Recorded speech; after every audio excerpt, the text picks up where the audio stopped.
네, 우리 집사님 찬양 감사합니다. 우리 옆에 계신 분들을 축복하며 인사하겠습니다. 사랑합니다. 축복합니다. 감사합니다.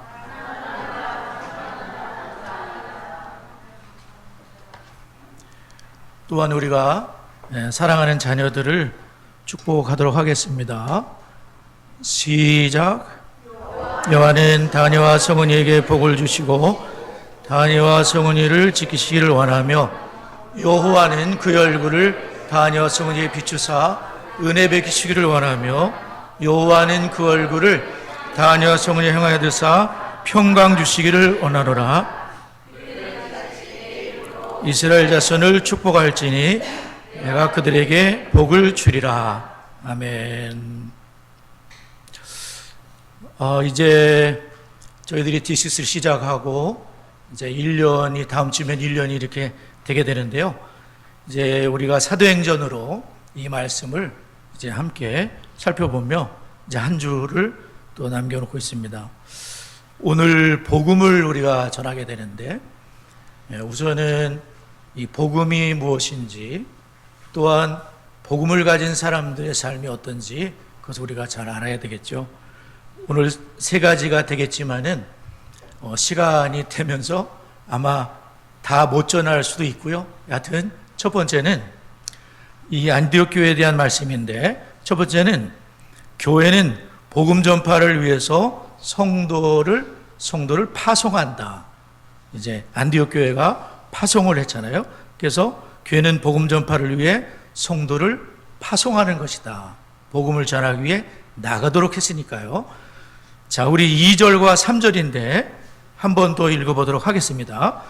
우리 사도행전 13장 2절, 3절 자기 성경책 한번 보도록 하죠. 사도행전 13장 2절, 3절 시작. 성령이 이르시되 내가 불러 시키는 일을 위하여 바나바와 사울을 따로 세우려 하시니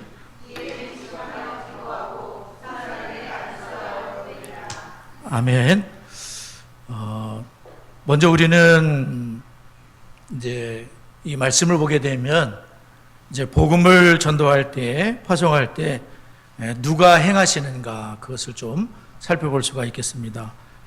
먼저 주님을 섬겨 금식할 때에 성령이 이르시되 이렇게 말씀하셨기 때문에 이 복음 전도의 주체자는 주님께서 하신다. 그래서 주의 손이 성령이 하시는데 우리가 성경을 보게 되면 사도행전 10장에서는 고넬료의 사건이 나왔었죠. 그때 그 고넬료의 사건인데 그때 이제 베드로는 여전히 유대인에게만 구원이 있는 줄 알고 이제 유대인들에게만 복음을 전하려고 그렇게 생각을 했을 때 그것을 깨신 분이 바로 하나님이십니다. 그래서 베드로에게 환상을 보여주시면서 하나님이 깨끗게 하신 것을 네가 속되다고 하지 말라. 3번 환상을 보여주신 다음에 그래서 이방인 고넬료에게 갈 수 있도록 또 고넬료에게도 기도 속에 역사하셨고 또 베드로도 기도할 때 하나님 역사하셔서 양쪽에서 다 만날 수 있도록 이렇게 해서 결국 베드로가 고넬료의 집에 가게 되고 거기서 서먹히 모여있는 그런 사람들을 보게 되었습니다. 야, 신기하다. 어떻게 이방인들이 이렇게 많이 모일 수가 있을까? 베드로도 깜짝 놀랐을 겁니다. 여튼 거기에 하나님의 하신 일을 보고서 베드로는 그들에게 복음을 예수 그리스도를 전하였습니다. 그래서 그들이 예수님이 바로 우리 죄를 십자가에 죽으셨고 그분은 부활하셨고 모든 선지자가 증언하는 분이 이분이다.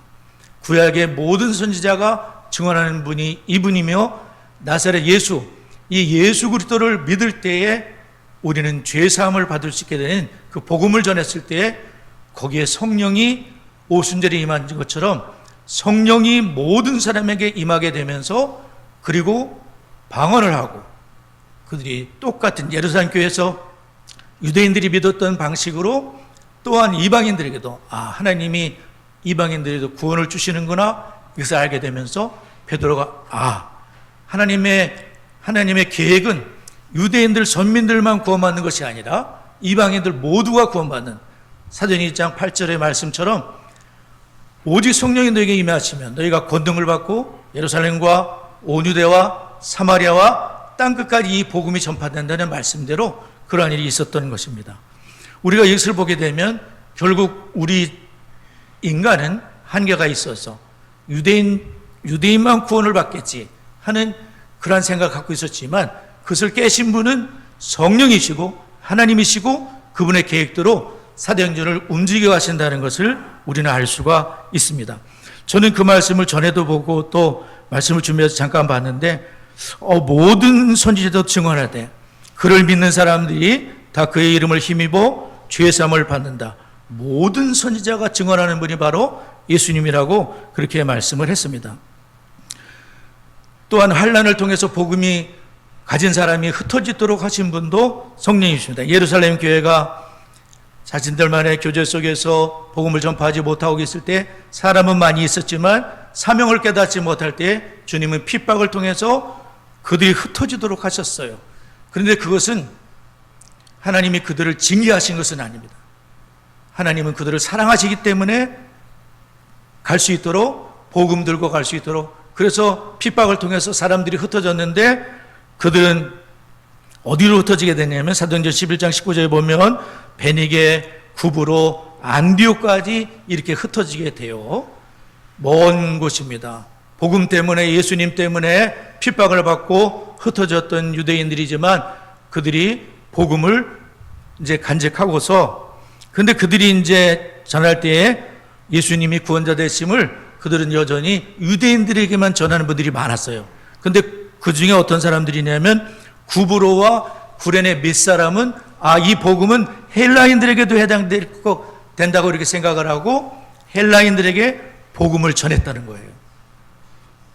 대부분의 사람은 유대인이라는 편견이 아직도 사라져 있었겠지만은, 그런데 이 구브로와 구레네 몇 사람이 헬라인, 결국 이방인들에게도 복음을 전했는데 예수님이 구원자 되십니다. 예수님은 그리스도이십니다. 이걸 전했는데 거기 성경을 보게 되면 참 놀라운 일이 있습니다.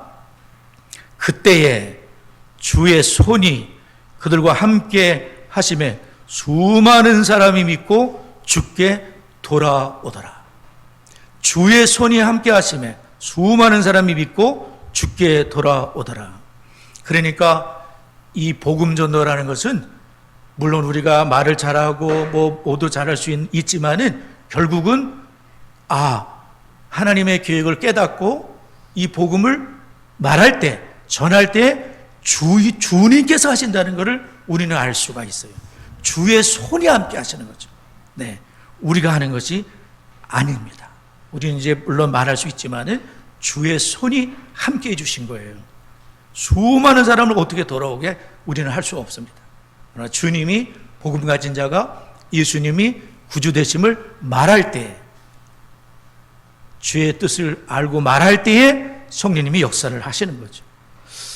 근데 주님의 손을 어떤 손인가? 주님의 손은 물론 우리도 손을 갖고 있지만 주의 손은 어떤 손이냐면 누가복음 20장 50절에 나오면 주님의 승천하시는 모습이 나오세요. 근데 주님께서 승천하실 때 손을 들어 제자들을 축복하시는 손이셨어요. 그러니까 제자들이 예수님이 딱 가시는 거, 하늘나라로 가시는, 천국으로 가시는 걸 딱 이렇게 봤는데 손을 들어서 다 축복을 하시는 모습이 마지막 모습으로 보여주셨어요. 그러니까 그 손은, 주의 손은 바로 축복하시던 그 손인데, 그 손이 여전히 예수님 하나님 보좌 우편에 앉으셔서 모든 교회를 돌보시고 또한 복음 전파자들을 축복하시며 그들이 말하는 것이 헛되지 않도록 하신 분이 주님이시다는 거예요. 주님의 하늘 보좌에 모든 권세를 갖고서 다 지금 다스리고 계시는 거죠. 베드로도 다스리고 고넬료도 다스리고 안디옥 교회도 다스리고, 그래서 복음이 전파될 수 있도록 하는 주체는 누구냐? 바로 예수 그리스도 주님이신 줄 믿습니다. 주의 손인 거예요. 그럼 우리는 어떻게 순종할 수가 있겠습니까? 어떻게 우리는 복음 전도에 순종할 수가 있겠죠? 지금 우리 같은 경우는 굉장히, 우리나라 같은 경우는 복음을 이제 그래도 마음껏 전할 수 있는 그런 나라입니다.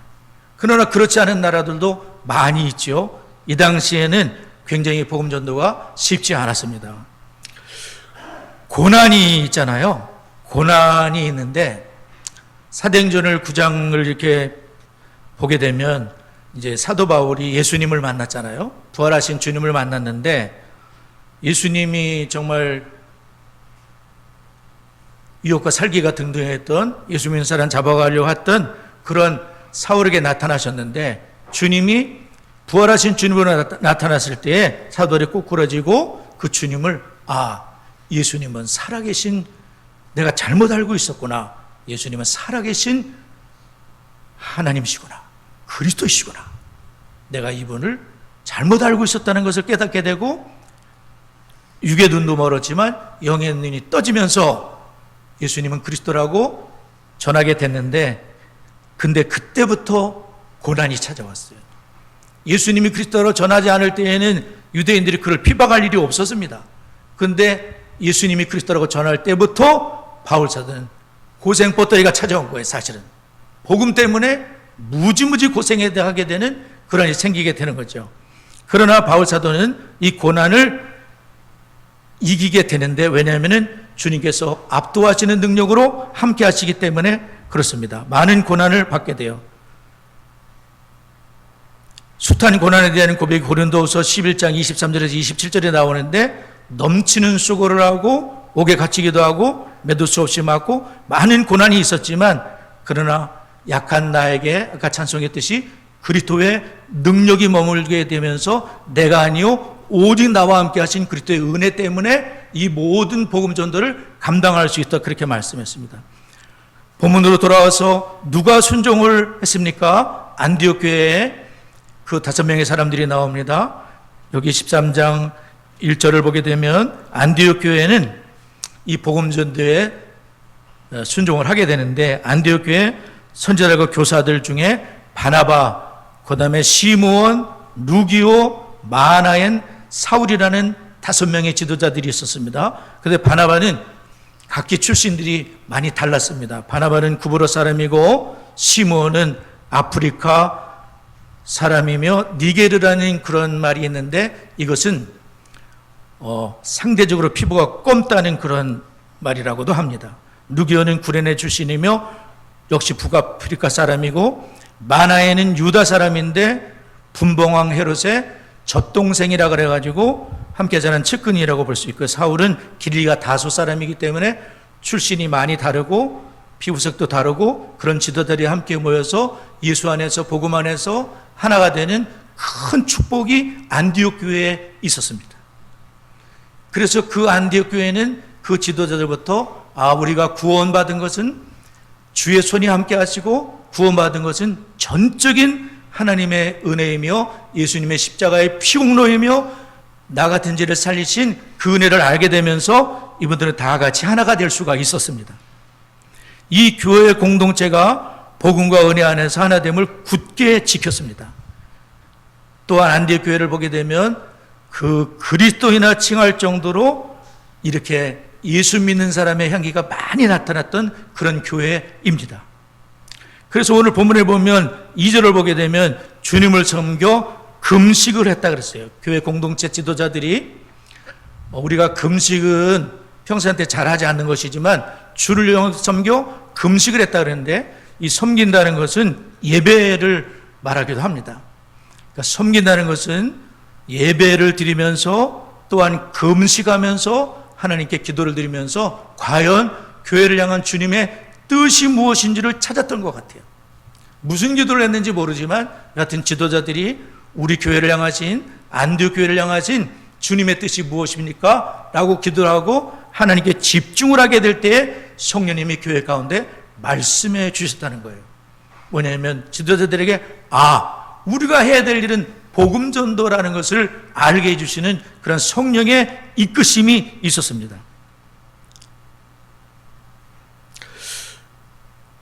그러니까 안디옥 교회는 예루살렘 교회하고 조금 달랐던 모습이 뭐냐면은 예루살렘 교회는 이렇게 갇혀서 복음 전도하지 못하고 있었다면 이 유대인들에게 집중되어 있었다면 이 안디옥 교회는 하나님의 시키는 일을 위해서 바나바와 사울을 따로 세우라는 그 음성을 듣게 되는데 그 말씀에 순종하게 되는 그런 교회였다는 것을 알 수가 있어요. 그래서 우리 성경을 36절을 보게 되면 36절에 다윗에 대한 말씀이 잠깐 나오는데 여러분이 잠깐 말씀드릴게요. 다윗은 당시에 하나님의 뜻을 따라 섬기다가 잠들었다 그랬어요. 그러니까 다윗이 하나님의 뜻을 따라 섬기다가 잠들었다고 다윗의 일생을 이렇게 요약하고 있거든요. 이 하나님의 뜻을 따라 섬기다라는 뭐냐면은 하나님의 목적을 따라 섬기다라고 돼 있어요. 옛날에 그 목적을 따라 사는 삶에서 우리가 잠깐 본 적이 있는데 목적을 따라 섬겼다는 거예요. 마찬가지로 안디옥 교회도 하나님의 목적을 알게 된 거예요. 그것이 뭐냐면 복음 전도라는 것을 알았다는 것입니다.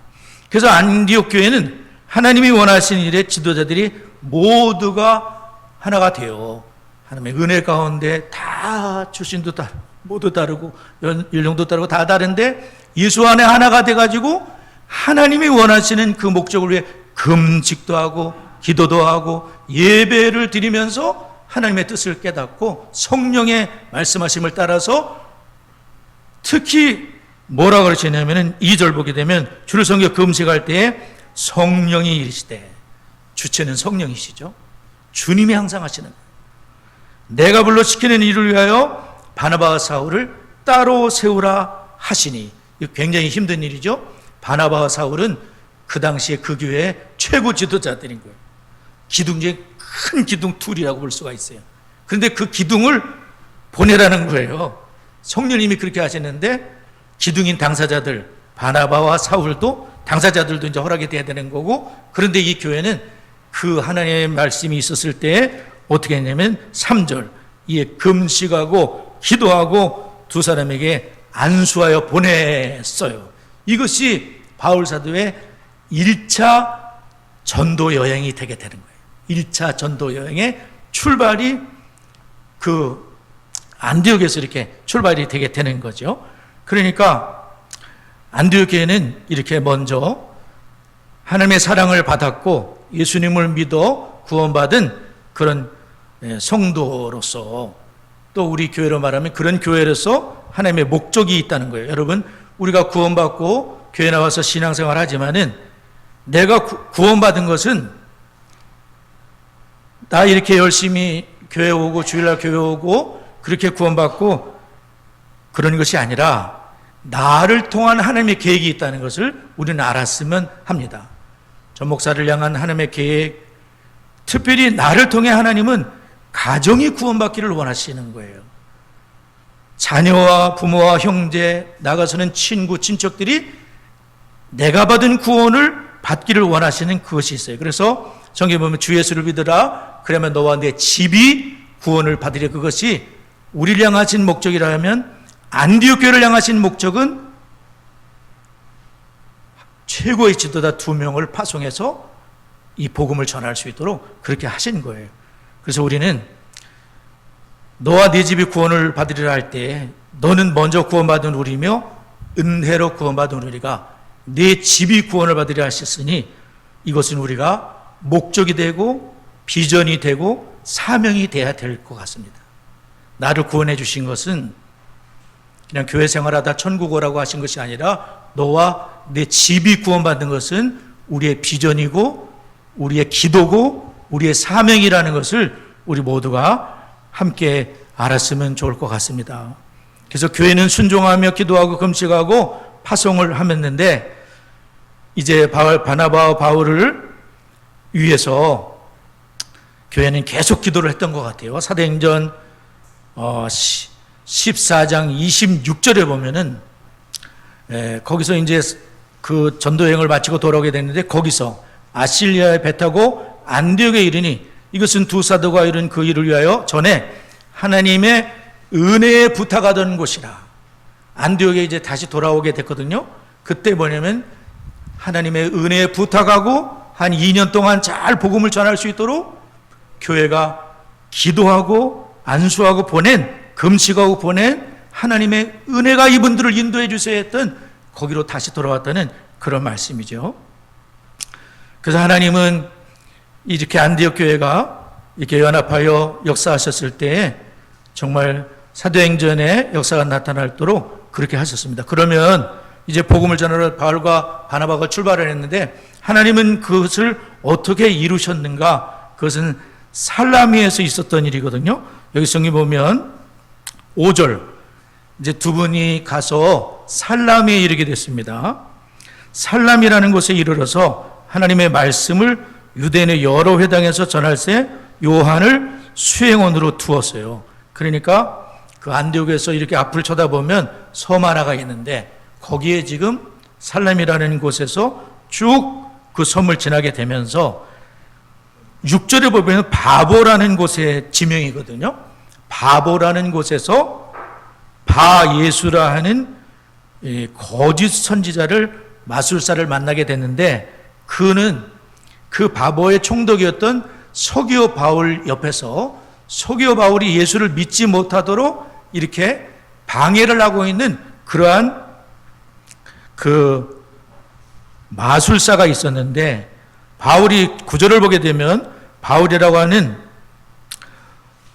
7절을 보게 되면 서기오 바울은 지혜가 있어가지고 어떻게든지 그 바울을 통해서 복음을 듣고자 했는데 뭔가를 배우고자 했는데 마술사가 8절 총독으로 믿지 못하게 했을 때에 그때 바울이 성령이 충만하여 그를 주목하면서 이 서기오 바울에게 모든 거짓과 악행이 가득한 자야 하면서 마귀의 자서 모든 의의 원수여 주의 바른 길을 굳게 하기를 그치지 아니하겠느냐.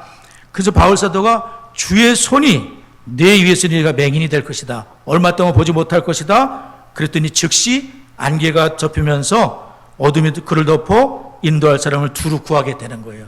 그때 이제 서기오 바울이 바울이 전하는 그 말씀, 바울이 전하는 복음이 참 놀랍구나 하면서 12절 이에 총독이 그렇게 된 것을 보고 믿게 되었다는 거예요.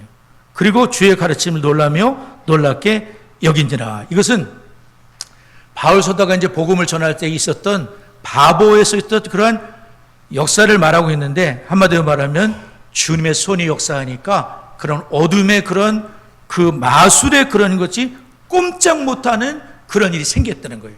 이것이 복음의 능력이요 예수 그리스도의 이름의 능력임을 서기오 바울이라는 총독이 알게 되고 이 서기오 바울이 바울 사도가 복음을 전하는데 큰 협력자가 되게 되는 거예요. 할렐루야. 또한 다른 것도 있지만은 여튼 하나님께서는 복음 전도를 위해서 많은 일을 행하시는 것을 우리가 알 수가 있습니다. 두 번째로 성도는 복음을 뒷받침하고 선포하기 위해서 성경을 사용한다는 걸 알게 됩니다.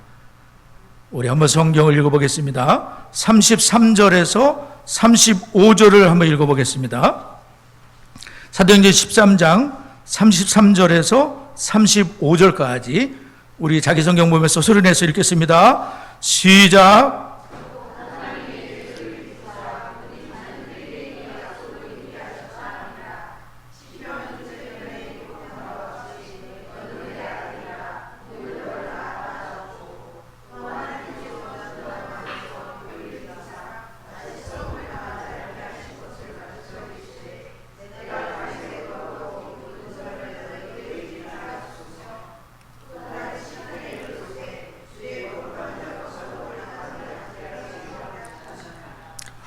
이제 바울 사도가 참 잘 준비되어 계신 주님의 종이었습니다. 잘 준비되어 있었는데 그분이 이제 복음을 전할 때 어떻게 복음을 전하냐면은 이 성경을 통해서 복음을 전했다는 말씀이거든요.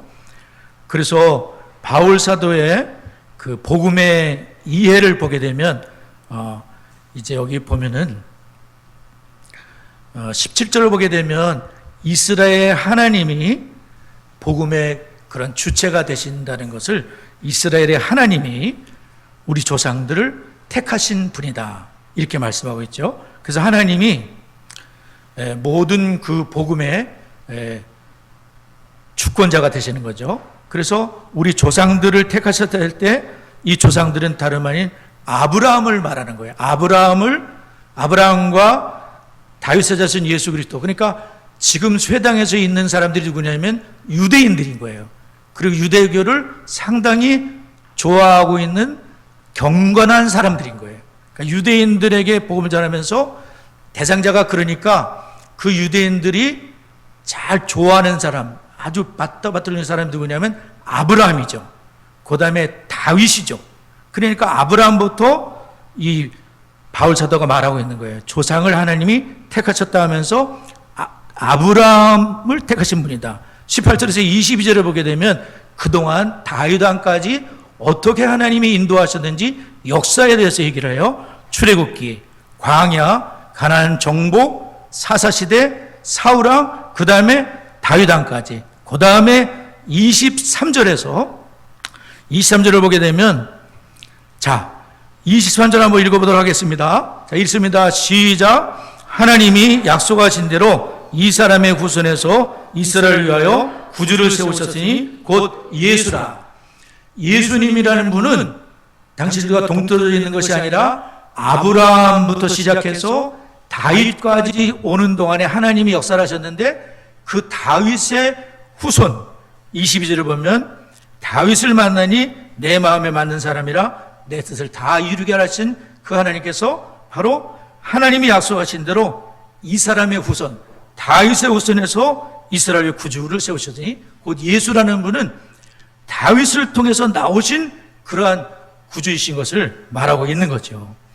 그래서 다윗과 연결하고 아브라함과 연결하면서 아까도 말씀드렸지만 아브라함의 자손이요 다윗의 자손으로 유대인의 자손으로 오신 분이 바로 예수 그리스도요 그분이 바로 구세주가 되신다는 것을 이제 말씀하고 있어요. 그리고 예수님에 대해서 24절과 27절을 보면 세례 요한의 증거를 통해서 나는 그분의 신들매도 풀지 못할 신발도 풀지 못할 사람이라고 하면서 세례 요한도 예수님에 대해서 증거를 했다고 말씀해 주고 있고 28절에서 31절을 보게 되면 결국 예수님은 나무에 달려 죽게 되었는데 그것은 뭐냐면은 예수님의 이제 왜 나무에 달려 죽게 되냐면 27절에 안식일마다 외우는 성경을 알지 못하기 때문에 당신이 성경을 읽는다고 하더라도 안식일마다 읽어도 예수님을 알지 못했기 때문에 저분을 죽여야 된다고 생각하고 예수님을 죽였지만 그분은 나무에 달려 죽었다는 것은 십자가를 말하며 저주받은 것처럼 보이지만 그분은 부활하셨다는 것을 하나님이 그분을 일으키셨고 또한 부활의 증인들이 많이 있다는 것을 말씀하고 있습니다. 그것은 고린도 전서 15장에서도 말씀하고 있죠. 그리고 32절과 37절에 보면 조상들의 주신 약속을 성취하신 분인데 그러면서 시편 2편 7편을 인용을 하면서 너는 내 아들이다 하면서 그 시편 2편 7편에서 메시아를 예언을 하셨고 이사야 55장 34절에 이사야 55장 3절에서 다윗의 거룩하고 미쁜 은사를 너에게 주신다고 하셨는데 그 다윗에게 주신다고 했던 그 약속을 이루신 분이 바로 예수 그리스도라는 것을 말씀 다윗하고 바로 연결된다는 것이에요. 시편 16편 10절 35절에 나와 있어요. 주의 거룩한 자로 썩지 않게 하신다. 주의 거룩한 자로 썩음을 당하지 않게 하시리라고 예언을 하셨는데 다윗은 썩었다는 거예요.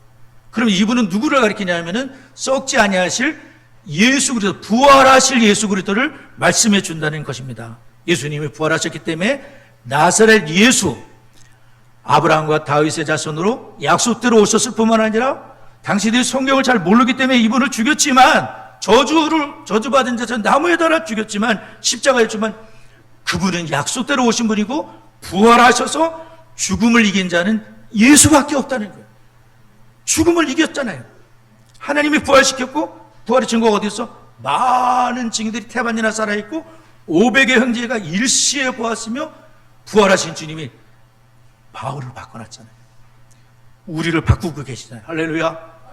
부활의 주님이 살아서 우리가 이렇게 계시면서 우리를 지금 바꿔나가고 저 양수를 바꿔나가고 계시고 이 예배 시간에 역사를 하고 계시고 이 주님이 예수 그리스도는 당신들하고 무관한 분이 아니라 유대인들을 구원하게 오셨고 유대교에 합류하려고는 하나님을 경외하는 당신들을 위해 오셨는데 이분을 믿어야 합니다라는 거예요.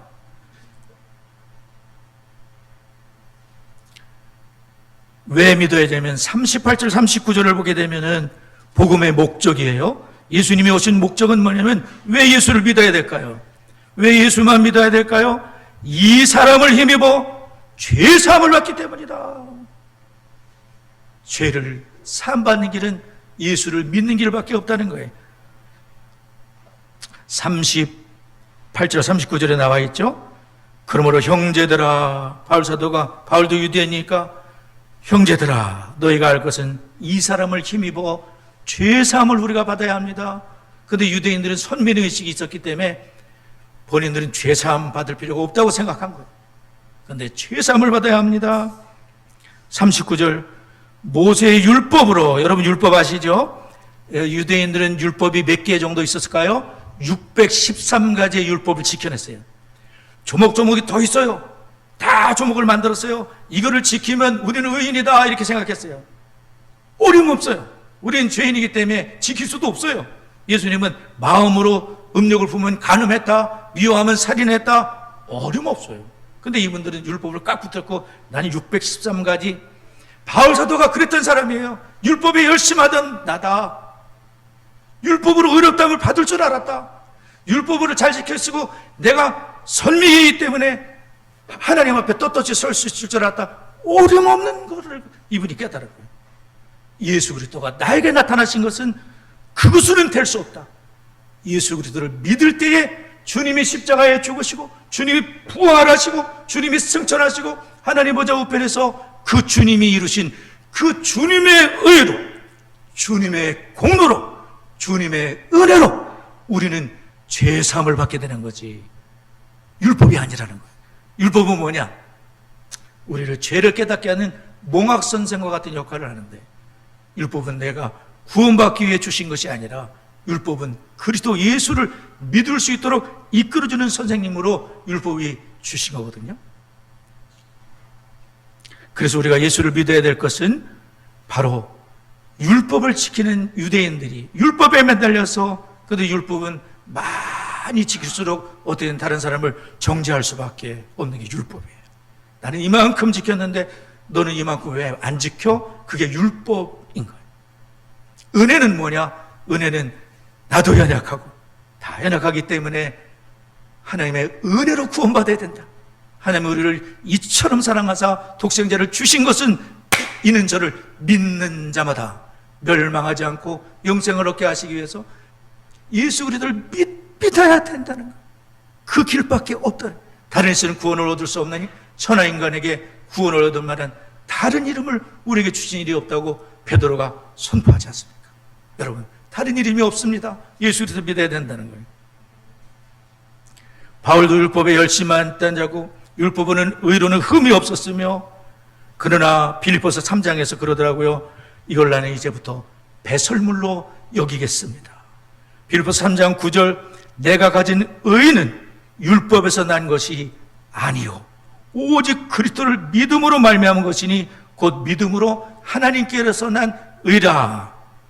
루터조차 이신칭의를 깨닫게 되었습니다. 말씀을 마치려고 합니다.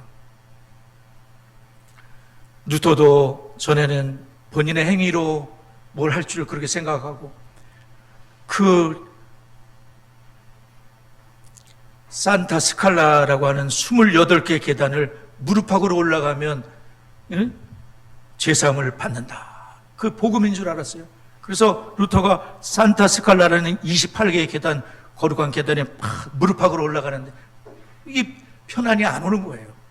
나중에 이분이 말씀을 읽다가 로마서의 말씀을 읽다가 이분이 이신칭의를 깨닫게 되는 로마서 1장 17절 복음에는 하나님의 의가 나타나서 믿음에 이르게 하나니 오직 의인은 믿음으로 살리라함과 같으니라. 우리가 의롭게 되는 것은 예수 그리스도를 믿어 그분과 연결될 때에 의를 얻게 되는 것이지 내가 의를 쌓는 게 아니라는 것을 이분이 깨닫고 종교 개혁을 일으키게 되는 거예요. 이거 굉장히 중요한 교리이며 우리의 생명이 걸려있는 중요한 믿음입니다. 우리의 믿음은 다른 데 있는 것이 아니라 예수 그리스도를 나는 믿을 때 이분이 나를 구원한다는 것이 구원의 확신인 줄을 믿습니다.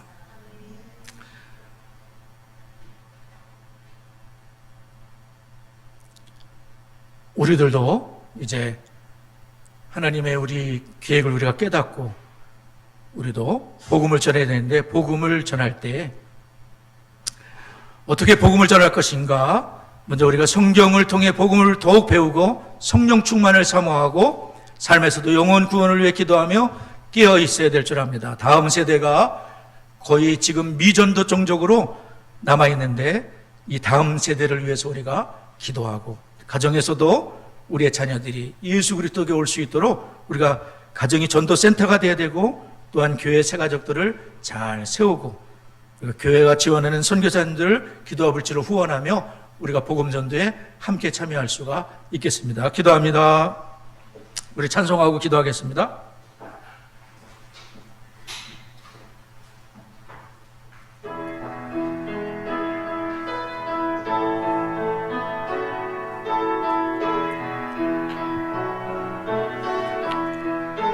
좋으신 하나님, 좋으신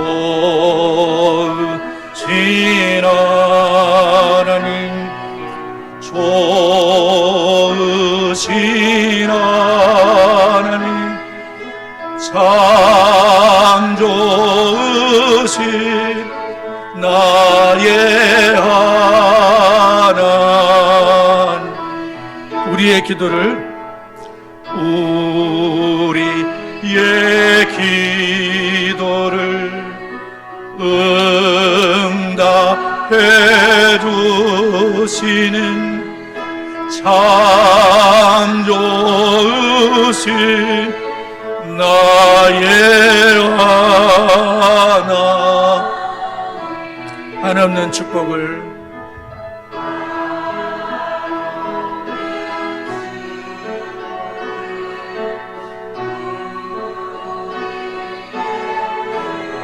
참 좋으신, 참 좋으신 나의 하나님. 우리 함께 기도할 때 안디옥 교회는 예배를 드리고 그 음식을 하면서 하나님의 참 목적이 무엇일까, 나를 향한, 우리 교회를 향한 주의 뜻이 무엇일까 하면서 금식도 하고 또 예배 드리는 가운데 주님의 성령의 말씀하심이 있었습니다. 거기에 즉시 순종을 했고 선교사 굵직한 기둥을 파송했습니다. 우리도 안디옥교회처럼 주님께 우리가 집중할 수 있도록, 여기 서 있는 저부터 주님 집중하게 하옵소서. 내 인생을 위한 주의 목적이 무엇입니까? 이렇게 살다가 주의 품에 안기는 게 목적입니까? 주여 뭡니까? 기도하며 영혼을 살리는 복음 전도자로, 복음이 먼저 내 속에서 충만하고 성령이 충만하여 이 사명 감당하도록 기도해 주시고요. 이 일이 가정에서 우리가 이루어져야 되는데 여전히 우리는 부족하고 저 자신도 너무나 연약합니다. 가정에서 정말 복음을 살아낼 수 있는, 부모님이 믿는 예수를 나도 믿고 그 교회를 나도 가겠다, 그러한 은혜가 저희 가정부터 우리 모두의 가정에 하나님 큰 은혜를 역사하셔서 부모된 내가 먼저 주의 제자 될 수 있도록 하나님 이끌어달라고, 사랑하는 자녀들이 꼭 주님께로 함께할 수 있는 은혜를 달라고 우리 다 같이 합심하여 기도합니다. 하나님 아버지 감사합니다. 안디옥 교회를 하나님이 얼마나 귀히 사용하셨는지요. 주님이 주체가 되셔서 정말 안디옥 교회가 주님께 집중하고 예배할 때에, 또 주님 앞에 금식할 때에 주님께서 그 교회에 말씀하셨고 그들은 지체하지 아니하고 주님 말씀에 순종하게 되며 어마어마한 사도행전의 역사가 그렇게 이루어졌는데, 하나님 아버지, 저희들 여기 서 있는 전양수 목사부터 주님께 집중할 수 있는 은혜 주시길 원하고 기도합니다. 하나님, 정말 영혼을 살리는 이 사명 감당할 수 있도록 특별히 부모된 저희가 하나님 아버지 정말 주님 앞에, 하나님 앞에 제가 하나님 앞에 먼저 주님의 하나님 사람으로 하나님 앞에 세워지길, 그리스도로 정말 복음을 살아낼 수 있는, 특별히 교회에서도 그리고 가정에서도 우리 자녀들이 정말 내가 부모님이 믿는 주님을 나도 믿겠다고, 부모님이 다니는 교회를 나도 다니겠다고, 하나님 아버지 그 신앙을 이어받는 은혜의 역사가 나타날 수 있도록 성령 하나님 역사하시고 하나님 인도해 주옵소서.